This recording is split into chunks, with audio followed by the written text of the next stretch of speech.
need to be tense. It's a hearing where we want to learn from you and have a free flow of information after the presentation is finished. So on that note, we can proceed. Secretary Sunny, are you the one making the presentation? Yes, Madam Chair. Good morning to you. Yeah, and before, to sorry, our I colleague. think, I'll sorry for Yes, that. ma'am. Senator Nancy, did you want to make, no? Okay, go ahead. Thank you, Madam Chair. Good morning, Senator Pia, Chair of the Subcommittee of the Committee on Finance, and to Senator Nancy Binay. Magandang umaga po. To my DepEd family and to the heads of the attached agencies. Magandang umaga din po. With your permission, Madam Chair, we have a 50-page consolidated presentation and a short, around 7-minute video afterwards, Madam Chair. Thank you, ma'am. With your permission, next slide, please. We'd like to present our 2023 and 2024 accomplishments and milestones, Madam Chair. Next slide, please. So as the slide says, we have constructed 4,071 new classrooms from January 1 of 2023 to June 30 of 2024.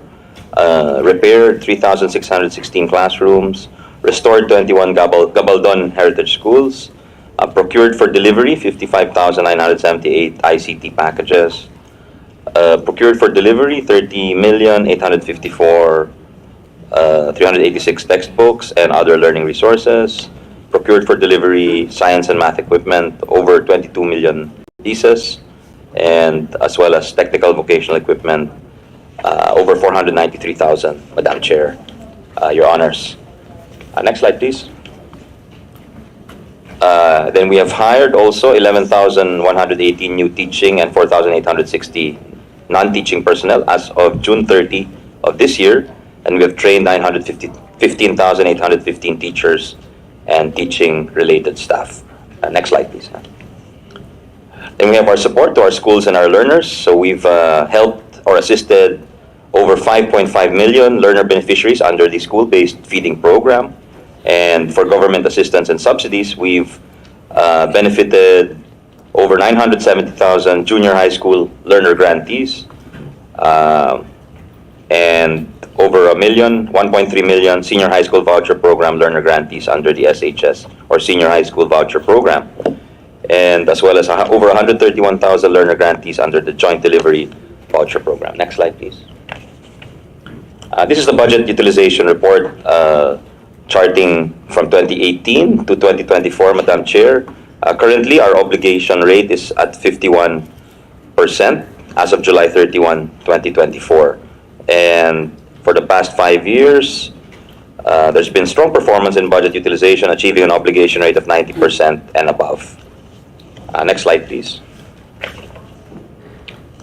These slides show our recent milestones. These are memoranda we have signed with the DTI, with the BOI, Madam Chair, with the P Corp, that's the Private Sector Jobs and Skills Corporation that represents a number of industries, Your Honor, the IBPAP, PCCI, all these business groups willing to help in the formulation of the work immersion program of the senior high school. Then we've also signed the joint memo circular with TESDA for the embedment of training regulations in the senior high school curriculum, as well as with the the code for free coding lessons. This was signed just a few weeks ago. A digital education partnership with Khan Academy, engagement with the local publishers to speed up the purchase of books. We've issued DepEd order number 10 on the Matatag curriculum, DepEd order number 11 on the Madrasa education program. I'd like to greet our Majority Leader, Senator Francis Tolentino, as well as our Chairperson in the Basic Education Committee, Senator Sherwin Gatchalian, as well as our Deputy Minority Leader, Senator Risa Ontiveros. Good morning, Your Honors. So these are the recent milestones, Your Honors. Next slide, please. This is the expanded career progression system, which we signed here. Or not, rather the kabalikan sa pagtuturo. That's the picture shown. That's the increasing the teaching allowance. The expanded career progression system was also signed to provide a clearer career path for our teachers. The National Vision Screening Act, implementing rules have also been issued, and for home economics grads to allow them to teach home economics subjects. And the the IRR on the Inclusive Education Act. These are some of the milestones, recent milestones, Your Honor. Next slide, please. We've also issued a memorandum to evaluate the teachers' workload and lessen their workload, and coordination for Brigada Escuela, which has become a tradition. We've also participated in the ongoing formation of the Education Cabinet Cluster, as endorsed by both the Senate and the House. And we've recently met with the Teacher Education Council Secretariat to appoint the Executive Director of the TEC, Dr. Hoxon. Next slide, please. Yeah. At this juncture, we'd like to thank the Senate and the EDCOM, the Second Congressional Commission for Education. Ex-Director Yee is here for providing guidance for the department. Very clear guidance and very well-researched positions. Chairman Gatchalian, thank you. And as well as to the chair, Chair Cayetano, who's also a member of the EDCOM, a very active member. Thank you. Next slide, please. But despite these significant strides, there are several challenges that remain. Some of them are, of course, having better learning outcomes, getting jobs for our graduates, ensuring a positive learning environment, ensuring teacher welfare, teacher benefits, as well as teacher training, and of course the traditional resource gaps, which seem to have widened over time. So we'll just say a little bit about that, Madam Chair, with your permission. Regarding jobs for graduates, there's PIDS studies show that there is a reluctance among most firms to hire SHS graduates. That's why we are reaching out to the private sector to ask them to amend some of their hiring policies to hire senior high school graduates for some of the positions. And of course, we've also asked the government to do the same, because apparently there is a pending agreement between the Civil Service Commission and CHED on this. So we'll try to see how we can get that moving quicker. And according also to the PIDS study, over 20% of our senior high school graduates enter the labor force. So we must ensure that there are quality jobs available for them. Unfortunately, only around 20% of 70 of the country's leading companies across all sectors were inclined to hire senior high school graduates. That's why we've made this a priority, and this is a priority of the President also, Madam Chair. Next slide, please, pertains to learning outcomes. I think we're all well aware about our poor performance in some of the assessment exams, tests. The PISA 2022, we lag behind 6 ASEAN countries except for Cambodia, and less than 25% of our learners reach the minimum proficiency levels in reading, math, and science. And grade 5 Filipino learners rank 4th among 6 Southeast Asian countries in reading, math, and writing in this Southeast Asian PLM 2019 exam, CPLM, and only 10% met the minimum standard in reading, while only 17% met the minimum standard in math in the same exam. The way forward here, Madam Chair, which we see is to improve the implementation of the curriculum, to review and strengthen our learning recovery programs, to capacitate learners and schools for national and international assessments, to provide hybrid computer-based and online modalities for assessments, to use assessment data to inform policy, to provide targeted support to low-achieving learners, and to promote inclusive education programs. Next slide, please. This slide shows some of our learners' performances in some of the achievement exams. The ELNA is provided to young learners. The NAT is the National Achievement Test for grade 6, as well as grade 10 and grade 12. So it's there on the... so the yellow color shows low proficiency for majority of our learners, Your Honors, Madam Chair. Yeah. Next slide, please. Next problem, of course, is teacher welfare, and we have outdated staffing standards dating back to the 1970s. Numerous administrative tasks, workload assignments. So it takes approximately 15 years to get from teacher 1 to teacher 3. I'd like to greet our sponsor in the commission appointments, Senator Rafi Tulfo. Good morning, sir.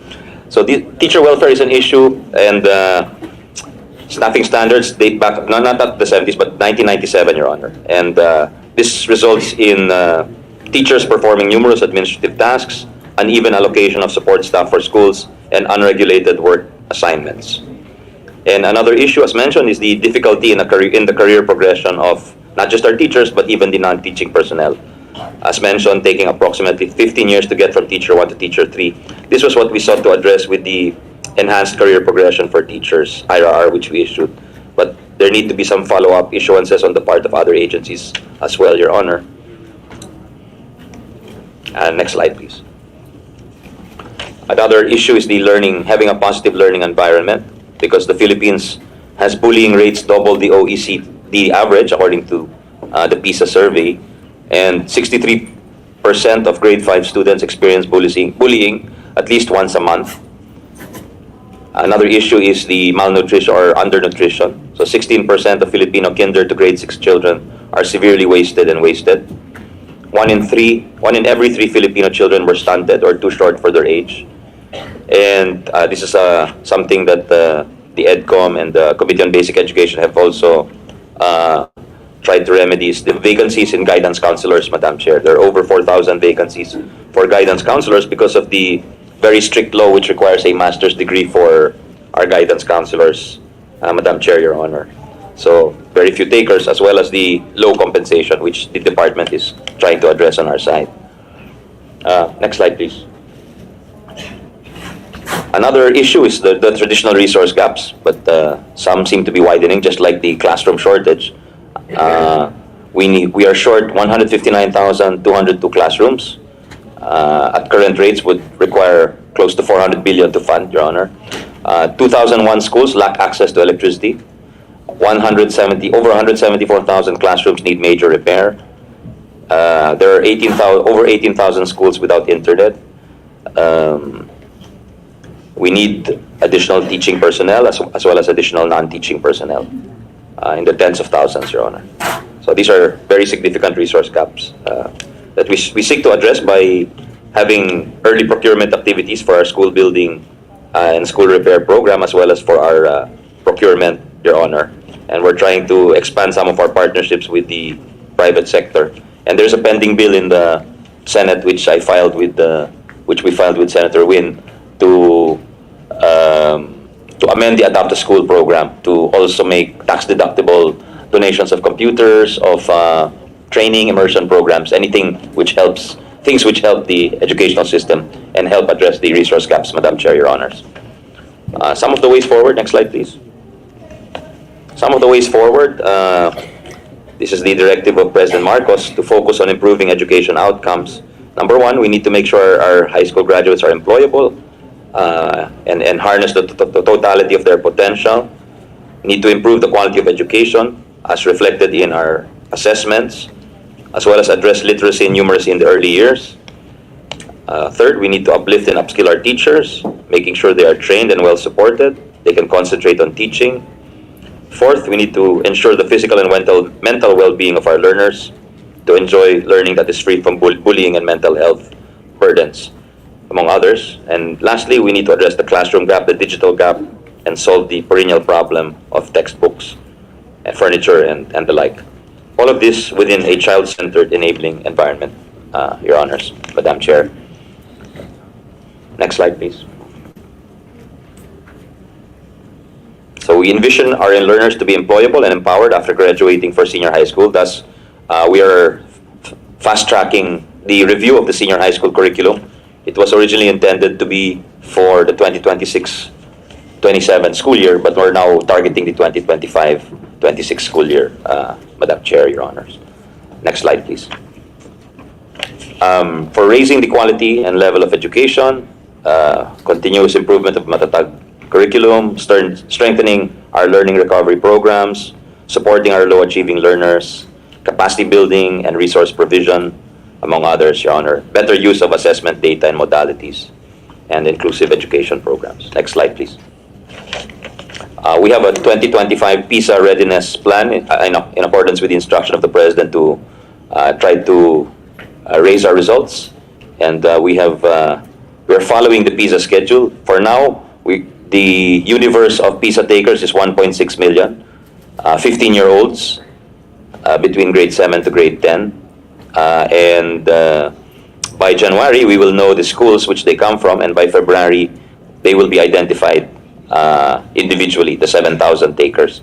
And we intend to provide them with the resources, the nutrition, to do better So it's going to be like a bar exam, Madam Chair, which you're familiar with, where maybe we can house them, create a special class, review class for them, where they receive special attention, maybe a tutorial type of system, and digital assistance as well, meaning provision of computers, so they are familiar with taking exams on computers.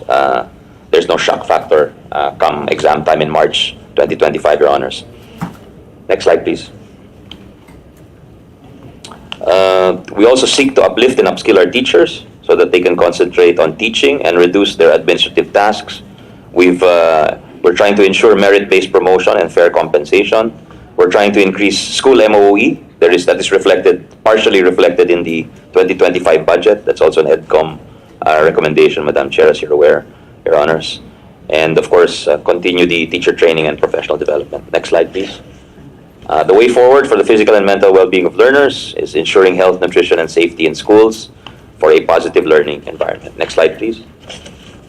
For the classroom and digital gap and the problem of textbooks, we need to empower the regions, the school divisions, and schools by decentralizing key processes, ensure schools have enough classrooms, electricity, running water, internet connections, improving turnaround time and streamlining processes of procurement, yung nabanggit nating early procurement, Madam Chair, efficient and accurate data collection and analysis, as well as increasing partnerships with the private sector and increased digitalization of learning.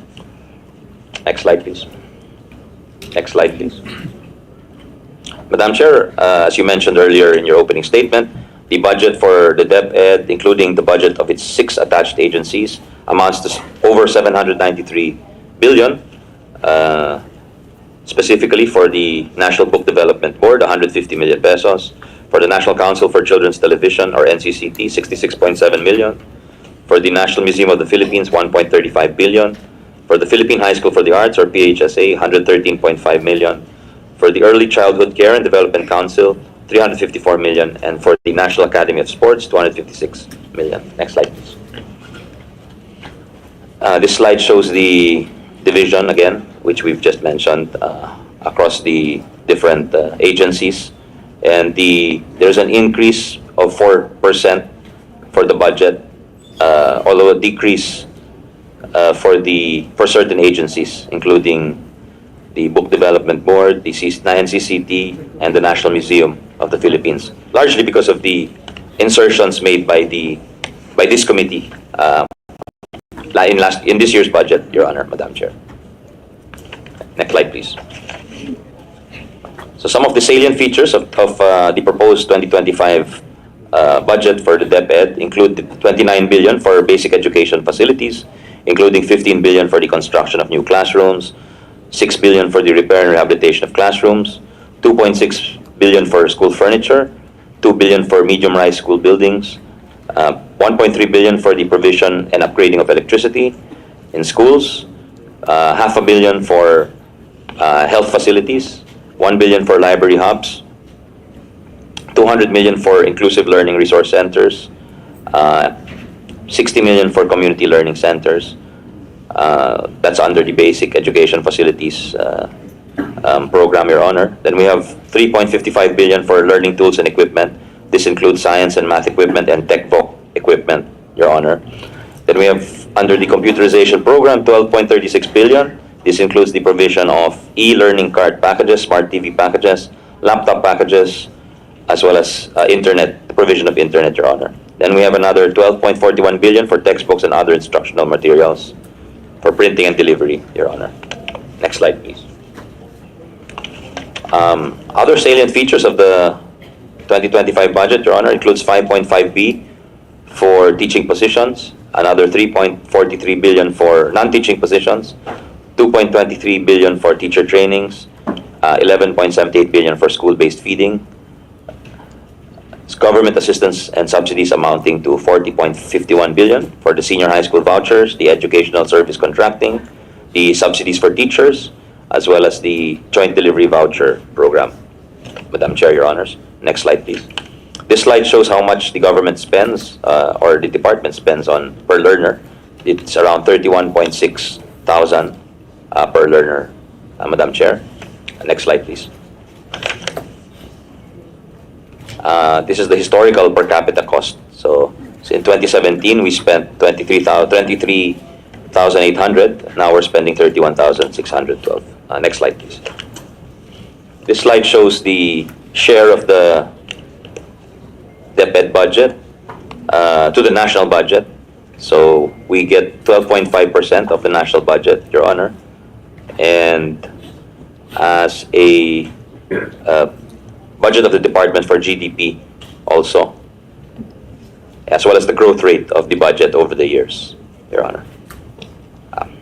Next slide, please. This slide, Your Honors, Madam Chair, is the comparison of this year's budget, the proposed budget we submitted to DBM, as well as the budget granted to us by the Department of Budget. So last year we got over 759 billion.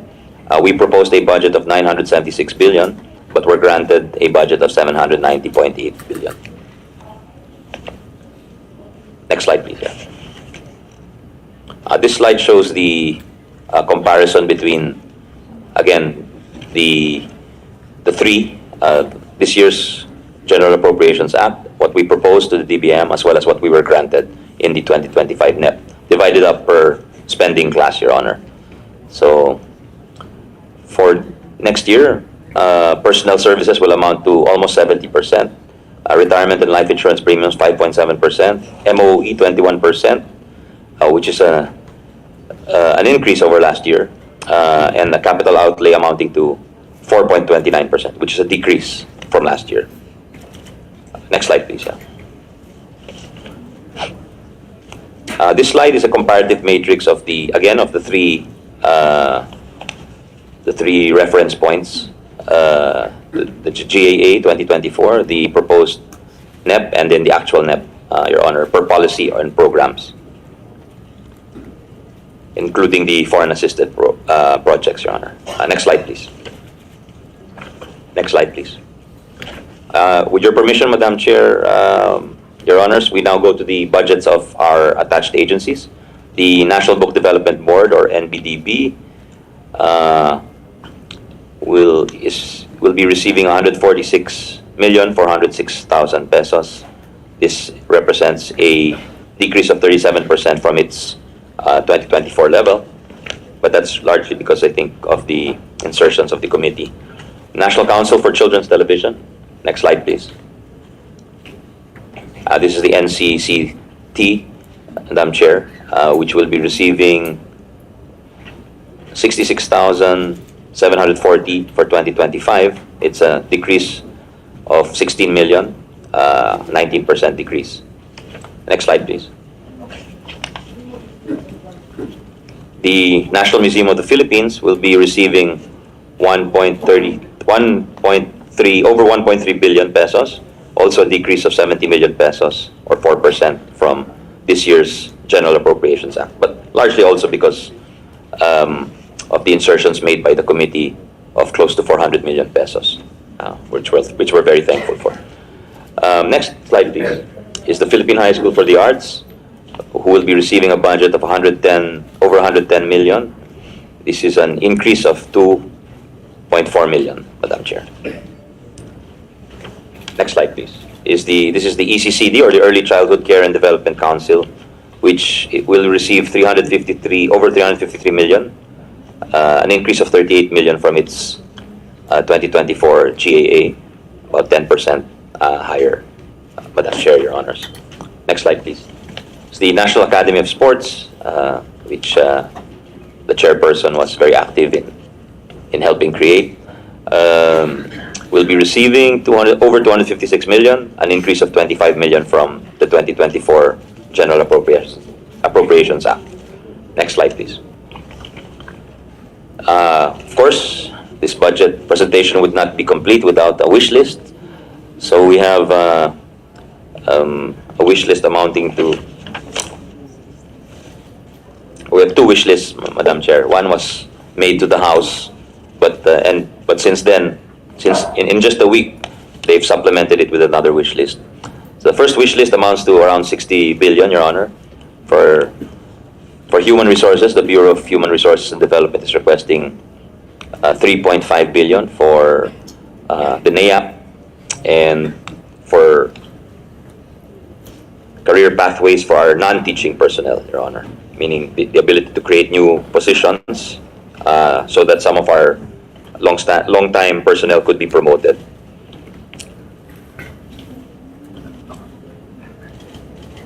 Also asking for additional funds for the training of the Matatag curriculum, for the induction program for new teachers, and for career progression development programs. The Bureau of Curriculum is asking for a total of 6 billion, representing to fund textbooks for grade 3, because originally grade 3 was not part of the rollout of the Matatag for next year, but it was Congress prodded the inclusion of grade 3 for next year's pilot. The establishment of a child find system to identify, locate, and evaluate learners with disabilities.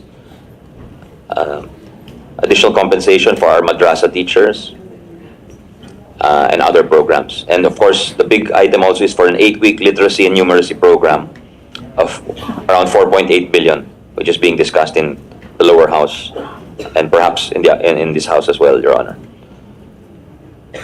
Operations strand is asking for an additional around 260 million for the Palarang Pambansa, which will be held in Ilocos Norte, and an additional fund allocation for the newly created Negros Island region. The administrative service for strand is asking for 12.6 billion for additional computer packages.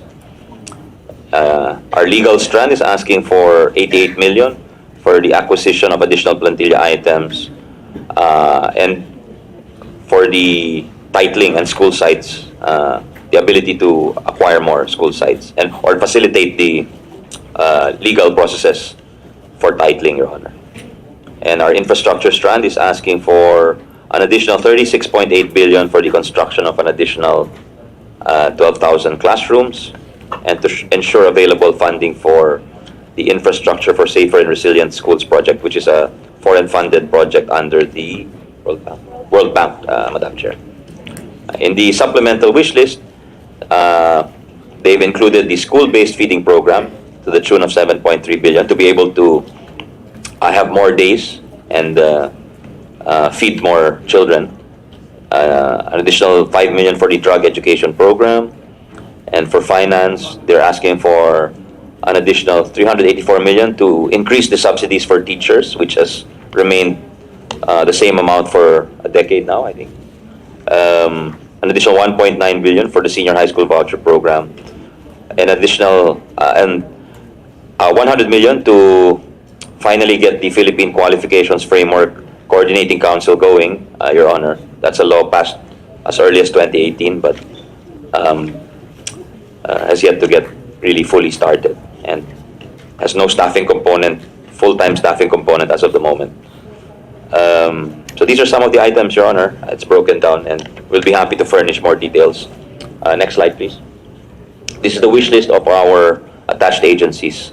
An additional 289 for the NBDB, an additional 132 million for the NCCT, an additional 1.6 billion for the National Museum, an additional 22 million for the Philippine High School for the Arts, an additional 22 million for the ECCD, an additional 209 million for the National Academy of Sports for their student athletes insurance, dormitory facility, kitchen and dining facility, and health services. For the ECCD, it's for institutional development and human resource development, and for the National Child Development Center. For the Philippine High School for the Arts, it's for personnel benefits, food supplies, transportation expenses, and communications equipment. For the National Museum, it's for new component museums, machinery and equipment, and transportation equipment. For the NCCT, it's for rent and lease expenses, procurement of manpower services, and the conduct of research and media policy training. For the Book Development Board, this is for the Philippine Book Festival and the Book Nook project, Your Honors, Madam Chair. Next slide, please. So I think that's it for the presentation, Madam Chair. We thank you very much and the committee for giving us the time to present. We just have a short video. With your permission, Madam Chair, we can play it. Yeah.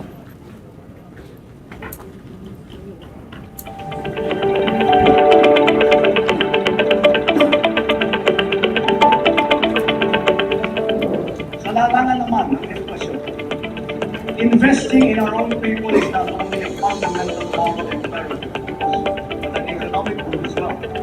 In its report, the World Bank revealed that our promising economic growth is largely attributable to our people. The great bulk of the country's wealth is being created by the skill, the industry, and resourcefulness of all Filipinos. Ngunit, sadyang marami pang ibubula ang Pilipinas. We must harness the totality of the Philippines' potential. Thus, for consecutive years, we have prioritized an increase in budget for the inclusive development of Filipinos, not just in food, nutrition, and health, but even more so in education and training. Recent assessments reveal the poor reality that more than half of our grades 6, 10, and 12 students have failed to reach the ideal proficiency levels, faring low in information literacy, problem solving, and critical thinking skills. Therefore, our National Learning Recovery Program must proceed without the slightest disruption, especially in basic education. Our system of education must be strategically calibrated to make sure that our youth are not only taught to become literate, but it has also consciously developed them into problem solvers and into critical thinkers, hungry for success, ready for the future. Similarly, as we relentlessly address the classroom gap, the digital gap must also be bridged with equal intensity. We are working towards a day when all students will be equipped with computers, smart TVs, essential programs, digital books, and once again, access to reliable power and the internet. Digitalization and solar-powered electricity must now become the standard features in our schools and in our classrooms. Simply put, this is educational reform through technology. The perennial problems surrounding textbooks shall be resolved. The production of instructional materials, especially textbooks, which are up-to-date and error-free, must be assured. The whole process, from approval of manuscript to procurement, all the way to distribution, will be cut short from its present 3 years to just 1 year.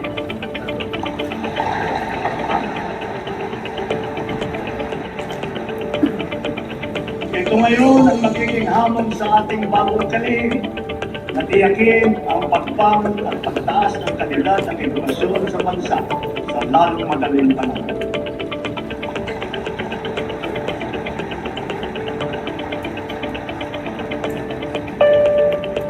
Clearly, of course, the quality of our education rests on the quality of our teachers. Every classroom that we build will be with an empty and lifeless structure without its moving force, the teacher. But our teachers are not just perfunctory figures in our schools. They are the very foundation of our educational system. And so, as we build and upgrade schools, so too must we uplift and upskill our teachers, whose competence and trademark Filipino patience, determination, and compassion will be at the core of our national learning recovery. Dinagdagan natin ang mga empleyado ng hahalili sa mga guro upang magampanan ang mga sari-saring gawain sa paaralan. Sa gayon, ang ating mga guro ay makakatuto ng mabuti sa kanilang profesyon na pagtuturo. Katuwang ang Kongreso na isabatas na ang Kabalikat sa Pagtuturo Act. Ito'y magbibigay sa mga guro ng nasa pampublikong paaralan ng taunang teaching allowance para pambili ng mga kagamitan sa pagtuturo at mga kaugnayan ng kasusin.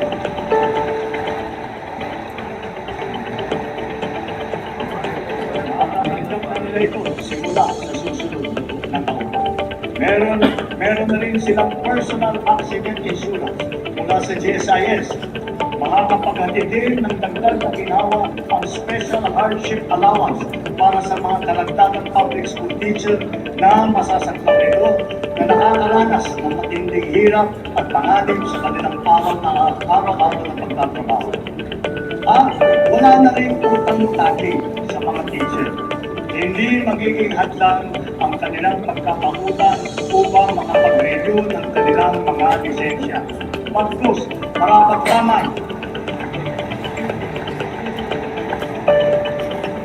lamang na sila ay payagan pa rin makapagturo nang sila ay makapaghanap buhay at mayroong kinikita.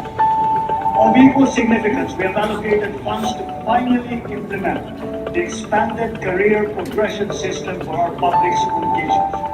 This will promote professional development and career advancement within their ranks. This expanded system lays out two major career paths for our teachers to pursue: the teaching and the school administration tracks, each of which shall have ample career growth opportunities. With this system in place, we will accelerate the career growth of teachers. Sa sistemang ito, wala ng public school teacher ang magre-retire na teacher 1 lamang. Sa madaling sabi, kung talagang ninanais natin maging magtagumpay ang hinahanap natin pagbangon sa larangan ng edukasyon, sila, ang ating mga guro, ang dapat nating itaguyod at patatagin. Statistics will outline 8 out of 10 graduates of DepEd ultimately land decent jobs. So with its high employability rate, DepEd will definitely be instrumental in capacitating our people and in maintaining our employment rate at consistently high levels. Cognizant of its potential, the DepEd Chair, Dole and Tesla have joined forces now to incorporate DepEd in the senior high school curriculum to further boost the employability of our students. One survey confirmed that our expanding school-based feeding program has had a significant impact on the physical and mental well-being of more than half of the learner beneficiaries. Therefore, we will continue to further enhance these feeding programs in our schools and daycare centers.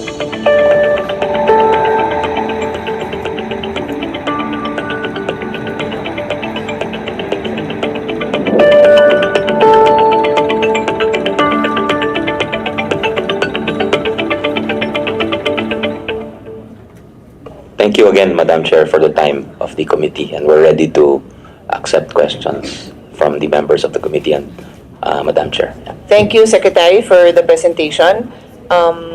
Majority Floor Leader, are you ready? Would you like to go first? I just have one question. Okay. I'm in full support of the budgetary outlay request of the new secretary, and I see this is not an easy gimme basket, using basketball parlance, Madam Chair. I just saw the video presentation relative to the President speaking about using the buzzword digitalization.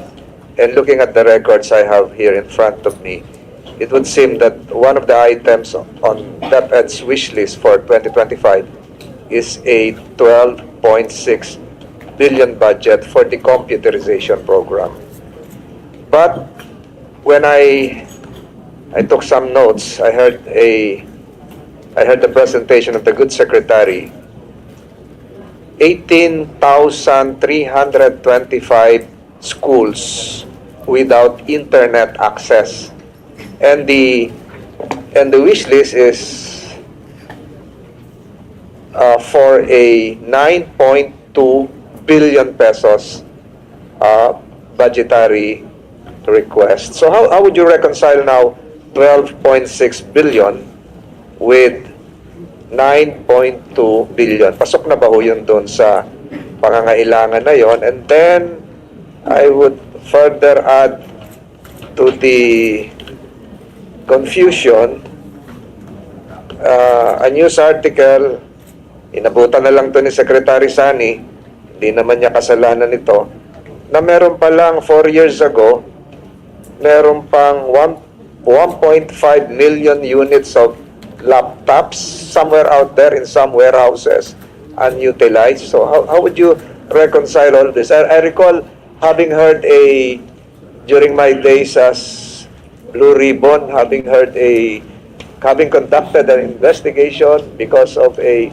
resolution filed by my seatmate here about some laptops also. So reconcile po natin. Ano pa talaga yung kailangan? 12.6 or 9.5 o magkasama na yon?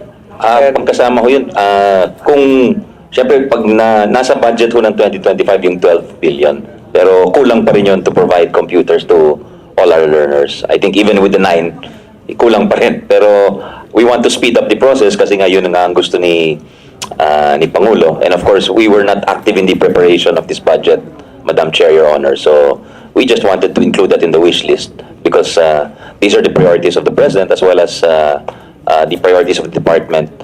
Seeing how increased digitalization can help us leapfrog some of the traditional resource gaps, Your Honor, given that there are schools which are doing double shifting, triple shifting. Perhaps with increased digitalization, these kids can benefit from newer technologies, software, analytics, artificial intelligence, even at some point where even their work at home can be monitored by their teachers. And we've seen software like Khan Academy. We have 33 pilot schools, Your Honor. Nakabisita na ho si Chairman Win, si Senator Pia. I'm not sure if she was able to visit the schools which have Khan, but kitang-kita mo, it really assists not only our learners but also our teachers because real-time, pagkakuha nung bata nung quizzes, the results are already reflected, the analytics reflect the information, yung performance ng bata compared to last year, his performance compared to his class, and it can also the newer Khan software, the Khan Migo, that's the AI tutors, artificial intelligence tutors. Parang may teacher na yung bata kahit may shortage tayo ng teachers. With this can help supplement some of these resource gaps, Your Honor. So kasi parang hindi maganda yung naging karanasan natin nung pandemya na the digital divide was accentuated. Parang we were giving learning modules but really hindi natin na-monitor kung natututo yung bata habang nasa bahay siya. And I note that the chair was a big factor into the return to schools as well. Both chairs, the chair of the subcommittee as well as the chair of the Basic Education Committee, were very adamant that our kids must return to schools in 2022, I remember. So that was a good development. But at the same time, the resource gaps remained, Your Honor, and we see digitalization as a way out or a way to leapfrog. Diba? Leapfrog is a word often used for technology because it allows you to shortcut some of the solutions, Your Honor. Doon naman sa pangalawang tanong, yung 1.5 million units, we naabutan natin yan and that dates back to 2020 and 2021, Your Honor. It's not only laptops, it's also furniture as well as textbooks, Your Honor. This is part of the parang one of the programs of the Briones administration in DepEd was to separate the logistics provider, meaning the traditional method of procurement was to kung sino yung magbibid at mananalo, yun ang magdi-deliver.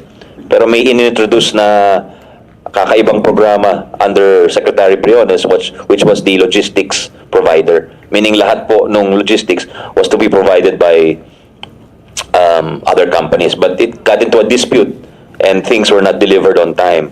So as a product of this is the Transpac, we call it the Transpac deal because that's the name of the corporation or the logistics provider.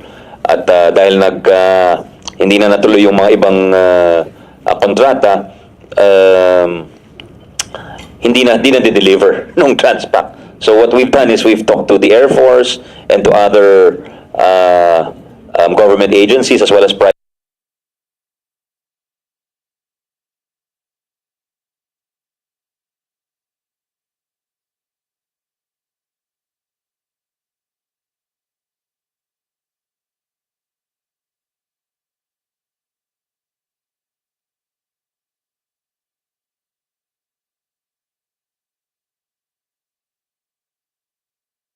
Those are the more challenging things. But having said that, since the news came out, we've received many offers from local government officials to take the items off our hands. So that helps. I think we'll be able to speed up the removal of these items from the warehouse, Your Honor, Madam Chair.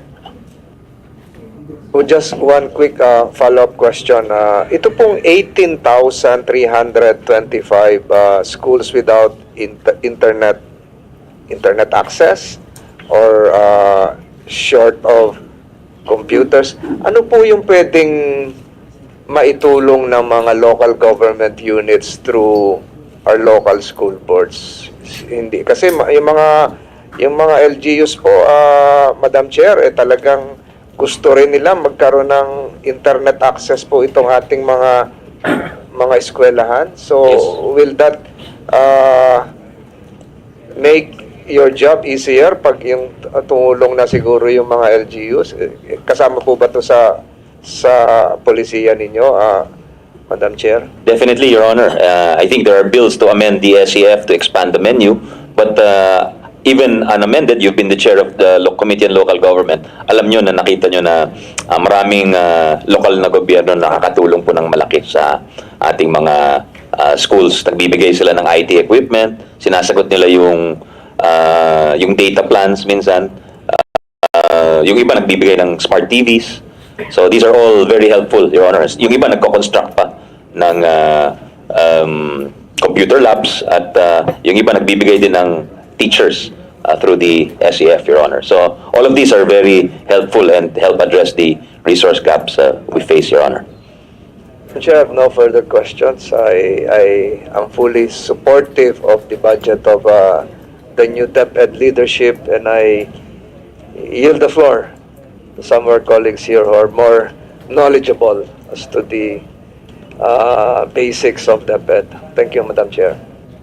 Before I give the floor to Senator Risa, just a follow-up question on the topic raised by the Majority Floor Leader on the request for increased budget for computerization. No? The chairman mentioned the news report about the findings that there were equipment, I guess, computers, laptops that were in storage and were not released. So, if we're able to find additional budget for the request, is His Honor fairly confident that these issues that hounded the previous leadership, you have staff and a plan in place so that we can address it? Because we're very happy to support, as you know, but we know that logistics, warehousing is really an issue. I mean, it's something we probably don't think about too much. We think if you have the funding, it's as simple as that. So if His Madam Honor Chair, is fairly confident, of course we're happy to support. Yes, Madam Chair. I think with some of the reforms we'll be putting in place, I think we can prevent a repeat of some of these occurrences. First of all, as a major policy, we're no longer adopting that innovation of having a separate logistics provider. I think it's much simpler to revert to the old system where the winning bidder or supplier is the one who has to provide the delivery, Your Honor. And given that we're going to engage in early procurement activities, they also have to take care of the warehousing and the delivery in such a way that we provide enough allowance for them, to give enough time for them to deliver come the first day of school in 2025, but also to manage their time for their deliveries, because we don't want that to be a problem of the department, Your Honor. So under the new contracts and the new biddings to be undertaken, dapat sagot yun ng mga suppliers, Your Honor. Hindi Yeah. I think it was a unnecessarily complicated structure, Your Honor. Senator Sherwin and I have the same follow-up question, so I'll just ask it. In the problematic issue that you just inherited, was there only one logistics provider? Is that why? Parang na-bottleneck ba sa kanya or na-hostage sa kanya? Yes, Your Honor. Yes. And yet, if there are multiple suppliers, then you would also have, and they're in charge for delivering, then you would also have multiple Contracts. contracts for Yes, the Your Honor. And delivery then itself. perhaps So the diverse, yes. even if one was problematic, you would still have all these others being delivered. Wow. I think so. I would agree, Your Honor, Madam Chair. Okay. So I'm just out of curiosity, so how many suppliers, winning bidders, would there be for the supply itself, or at least in the previous contract? Just for furniture alone, there are 5, Your Honor. There were 5. Yes. And then only one. For computers, how many? 5 suppliers For the computers, computer, over 5, Your Honor. But So multiple. Over 5. Yes. Over 5. But over 5 under 10 or over 5 up to 50? Ano ba? Maybe we can ask our procurement USEC. Yeah, just if you know, if Yeah, not, just a just leave ballpark me a figure note of how many later. suppliers were involved in the Transpac logistics for computers. Yeah.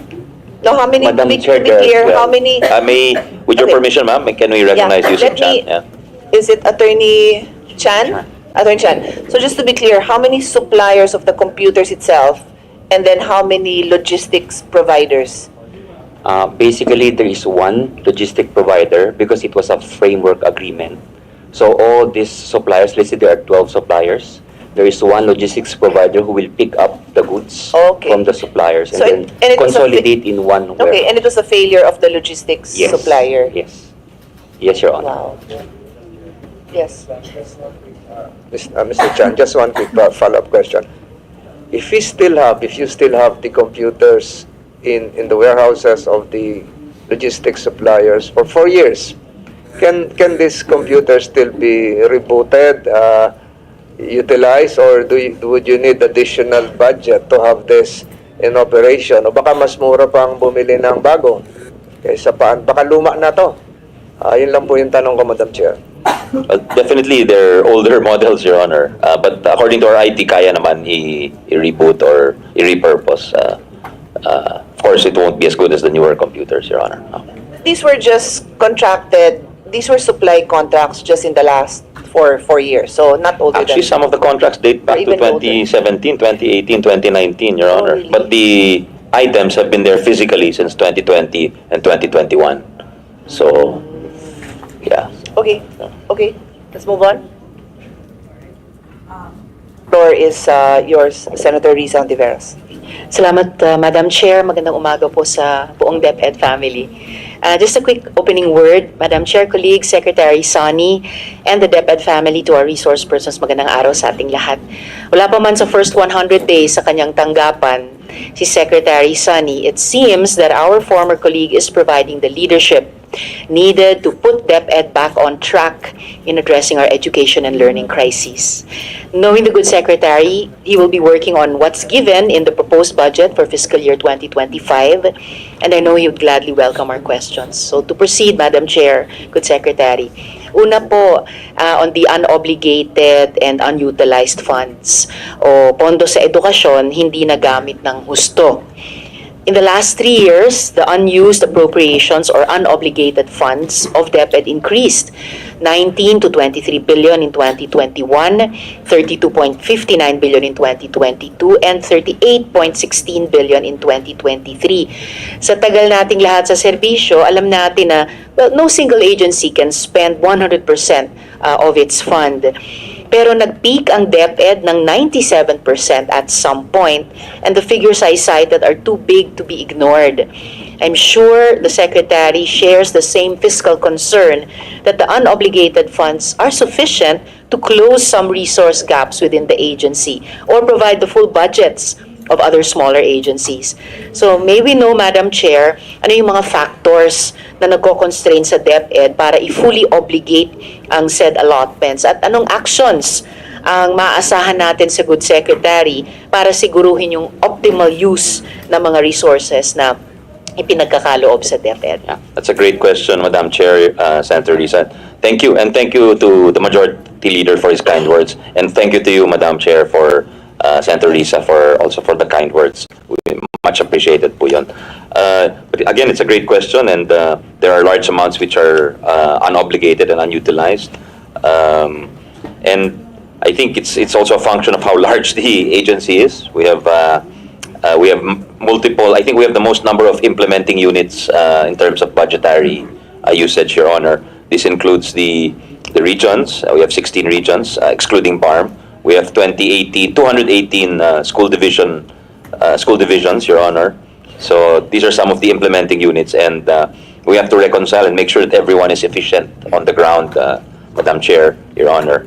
So that's a challenge, how to make us more agile, and I've alluded to it earlier, yung sana yung early procurement mag-engage with tayo, because we see other departments doing that, meaning hindi pa tapos yung ongoing yung pagdidebate ng NEP or ng GAA, pero meron ng ginagawang mga preliminary activities ang ating mga ahensya in terms of early procurement. They are doing market scoping, they are they are advertising, anything short of award actually, Madam Chair. So pagpasok po ng bagong taon, pwede nang i-award or in terms kung infrastructure ito, pwede na mag-award and then mag-construct because that I think that has been one of the major challenges of the department in the last few decades is how to be more efficient in terms of time, in terms of usage of resources, Senator Risa, Madam Chair.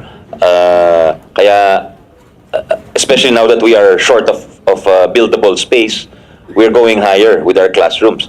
And these take longer, not only in terms of actual construction, but also in terms of preparatory activities, yung soil testing, etc., and planning, Madam Chair. So we have to be more efficient actually with the demands of the future, the demands of urbanization, etc. So having said that, some of the we will definitely work very hard to be more efficient organization going forward, Your Honor, Madam Chair. Pero meron talagang items na slow-moving in the early part of the year because it's related to the school year. Ito pong, so meaning magagastos mo yung first semester, pero yung for the succeeding semesters, they wait until the next year to be spent. So some of these are the school-based feeding program, the voucher programs, the human resource development and school operations kasi dependent ho yan sa school year. So if you look at, for example, the voucher program, as of August 31, yung obligation rate niya is only 6.5%, but by the end of the year, it will go up to 97%. Yun pong school-based feeding, it's only around 11% as of August 31, but it will go up to 82.5% by the end of the year.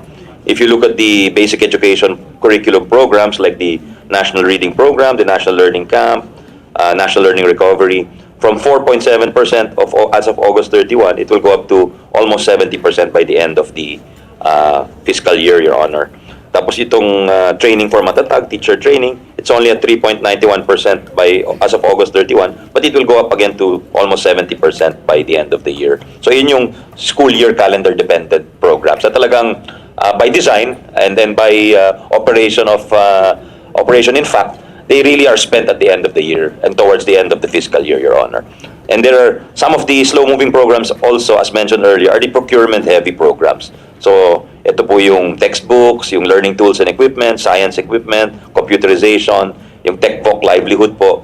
These are really massive biddings and because they are designed, they're really large bidding. So we're actually, one of the internal debates within the department is whether to regionalize and to how local can we go in terms of this. Of course, it sounds very nice in theory, but in practice, there are more decision makers and there are more things that could go wrong actually on the ground. So we have to balance all these considerations when we make the decisions, Your Honor. Efficiency, as well as efficiency not only in procurement, but also in terms of decision making and in terms of exacting accountability, Your Honor.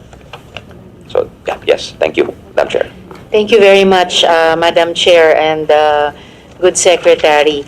And also for walking the committee through yung, in a way, timed motion ng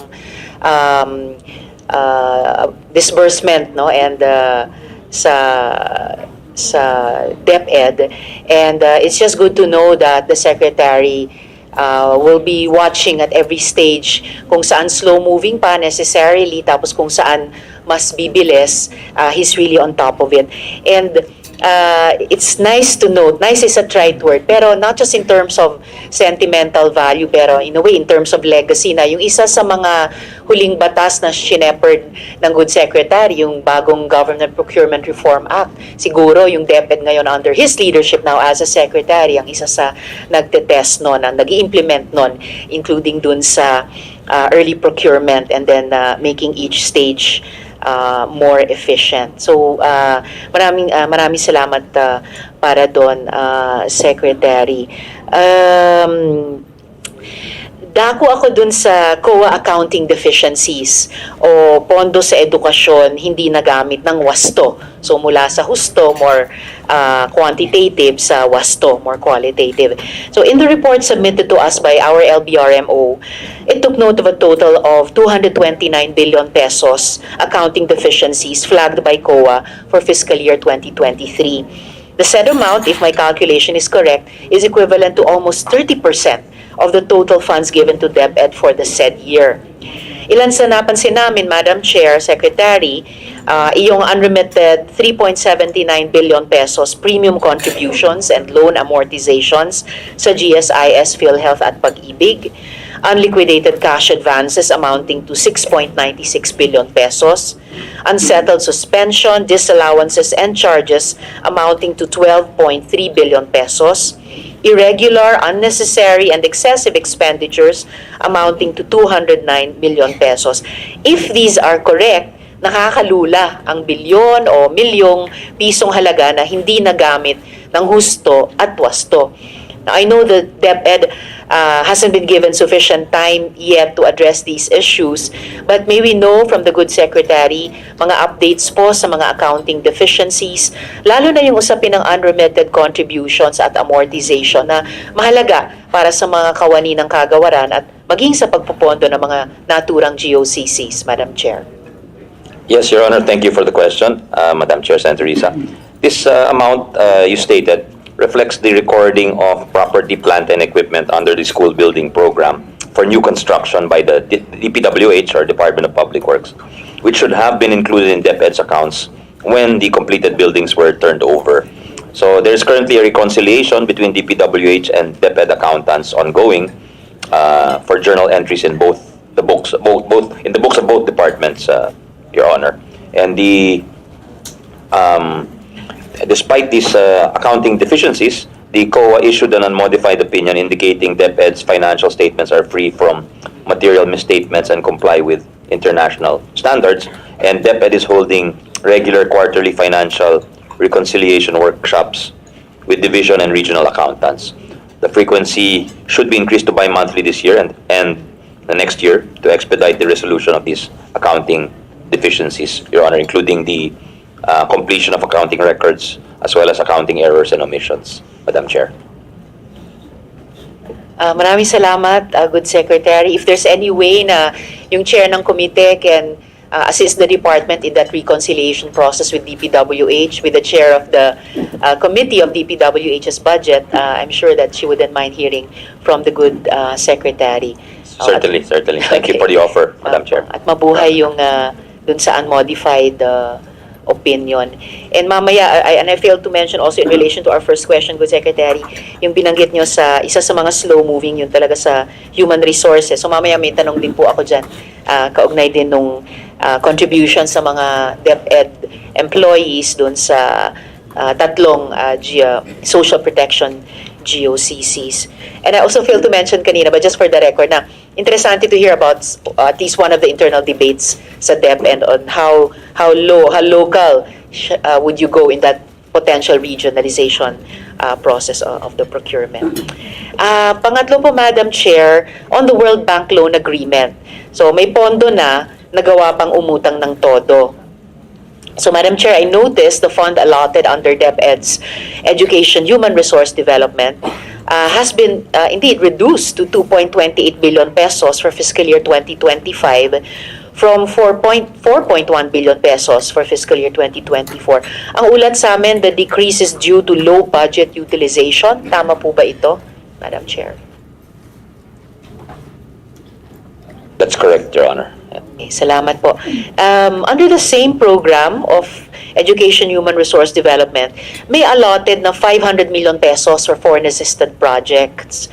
And the said amount is supposedly to support DepEd's implementation of the World Bank's Teacher Effectiveness and Competencies Enhancement Project.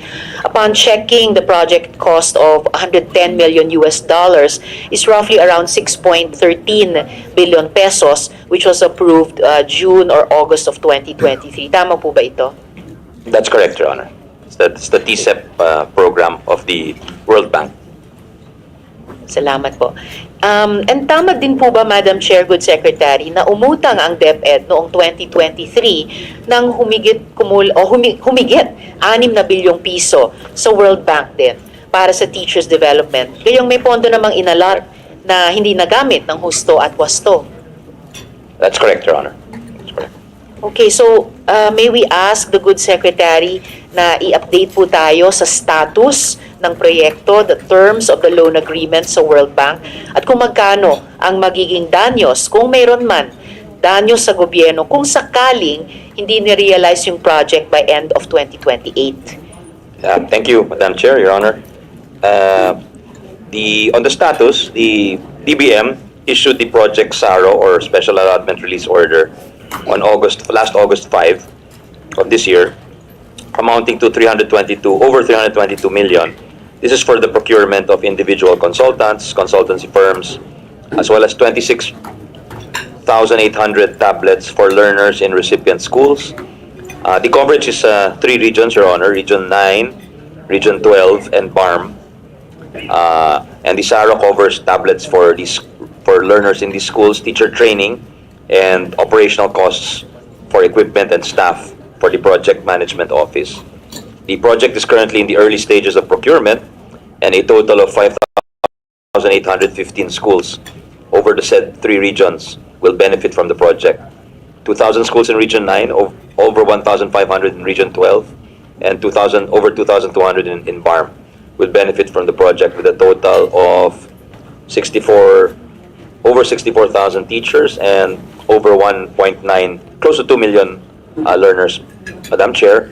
And regarding your query about the loan agreement for this DSEP program, there is a commitment charge of 0.25% per annum on the unwithdrawn loan balance. And if the project targets are not met by 2028, an extension for the loan may be requested through the oversight agencies, that's DOF and NEDA, ICC. But the commitment fees will still apply, Your Honor, Madam Chair. So, Sen. Nancy would like The to permission Madam of Chair. Sen. Risa, because Madam Chair, favorite to natin tong commitment fees. In fact, I was just in the other hearing, and yun din yung problema nila, yung pagbayad natin ng commitment fees. With DepEd, are we already paying commitment fees for itong mga loans? Because I think hindi nalagay din siya sa program. Not yet, Your Honor. Not yet. Okay. And hopefully sana we wouldn't be paying commitment fees for this project. I agree with Thank you, Your Honor, because umutang na tayo tapos di natin gagamitin. It doesn't make sense, Your Honor. And I appreciate the guidance, Madam Chair, Your Honor. Salamat, Sen. Nancy. So, yung oversight group ba, kung kanino magre-request ng extension if ever, sila rin po ba magbabantay na walang commitment fees? Correct, Madam Chair. Salamat po, Sec. At salamat, Sen. Nancy, para doon. So, yung 0.25% per annum, kahit pa maaring may i-request na extension, hindi po tataas mula sa 0.25% Hindi per po, annum. Your Honor. Hindi po. Hindi po. Okay, salamat po para doon. So, yung commitment fees na lang ang babantayan sa Sen. Nancy. Dako naman po ako, Good Secretary, sa Expanded Career Progression System. So, ito naman, may pa-promotion para sa guro, pondo hindi sigurado. Under the career progressions, I'm sorry, Good Sec, atras lang ako dun pa rin sa World Bank Loan Agreement. Last follow-up question, bakit po kinailangang umutang in the first place? TSEP is a teacher training, and it's to provide effectiveness and competence to our teachers in these regions, especially with regard to digital. That's why there's the provision of laptops, Your Honor. I think these are the regions which, without being too politically incorrect, are not performing so well, Your Honor. So I think they perform a little lower. I think I think that's public notice naman, di ba, ma'am? So I think they were chosen as the regions to be covered by the World Bank project, Madam Chair.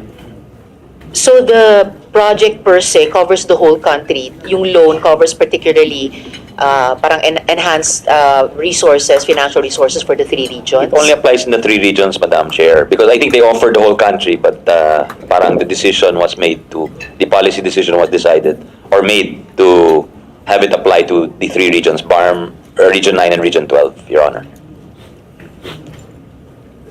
So tansya na the original project amount was insufficient even for those 3 currently underperforming regions. Kaya kailangan pang umutang.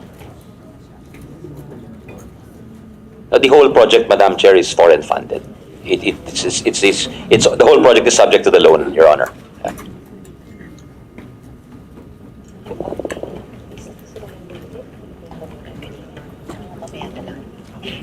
Salamat, Secretary. So dako nga po ako dun sa expanded career progression system. So under that career progression system, public school teachers shall be given opportunities for job growth in either classroom teaching or school administration track. The system would result, as reported, to opening up of 90 to 140,000 positions. And at present, may 47,500 unfilled teaching and non-teaching positions.